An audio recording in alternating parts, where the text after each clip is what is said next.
Aw ni yan ma i ye ko bɛɛ dɔ yira i ka butɔnw na mɛ o bɛɛ la gengelen do i la. E ka nin esaye tan. An bɛ bɔgɔni bingananama ta kulobilenw ta ye o ye n'u b'a fɔ ma ko argile verte dɔw b'a fɔ ko argile européenne. N'ale t'i bolo dɔrɔn i b'an yɛrɛ ka farasu ta.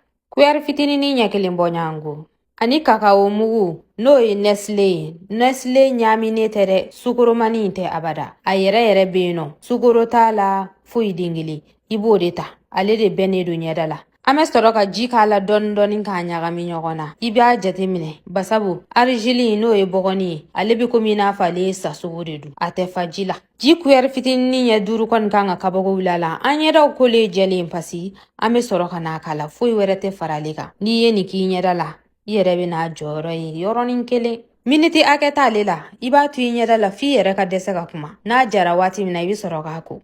Wa hali n'a sɔrɔla i ɲɛda ye ko tuluba de bɛ bɔ a la, a bɛ kabako da o bɛɛ kan. N'a sɔrɔla i ye maa jɛman ye k'i b'a fɛ i ka bronzer, a dalen filɛ i kɔrɔ.